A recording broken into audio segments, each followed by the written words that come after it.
ఇక్కడ చూడండి పంచాయతీ సంస్థలు అంటే పంచాయతీరాజ్ వ్యవస్థ. ఇక్కడ పట్టణ సంస్థలు, పట్టణ స్థానిక సంస్థలు అని అర్థం. ఇక్కడ అంశం అంటే ఇది ఆర్టికల్ అనమాట. ఆర్టికల్లోని వివరాలు, ఆర్టికల్లోని అంశం అని అర్థం.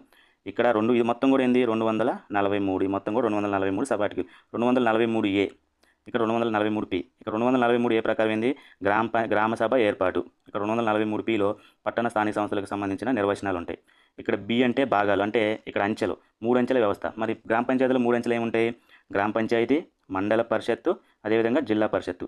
మరి ఇక్కడ నగరాలు, పట్టణ స్థానిక సంస్థల్లో అంచెలు ఏముంటాయి? నగర పంచాయతీ, మున్సిపాలిటీ అంటే పురపాలక సంఘం అంటే కౌన్సిల్ అంటాం, అదేవిధంగా కార్పొరేషన్, నెక్స్ట్ మెట్రోపాలిటన్. అంటే ఇక్కడ 3 అంచెలు, ఇవి మెయిన్ 3 అంచెలు. తర్వాత ఇవనేవి రాష్ట్ర శాసనసభ నిర్ణయిస్తుంది. నెక్స్ట్ C అంటే కన్స్ట్రక్షన్, ఇక్కడ B అంటే భాగాలు, దీన్నే Q కూడా అనువర్తింపజేసాం.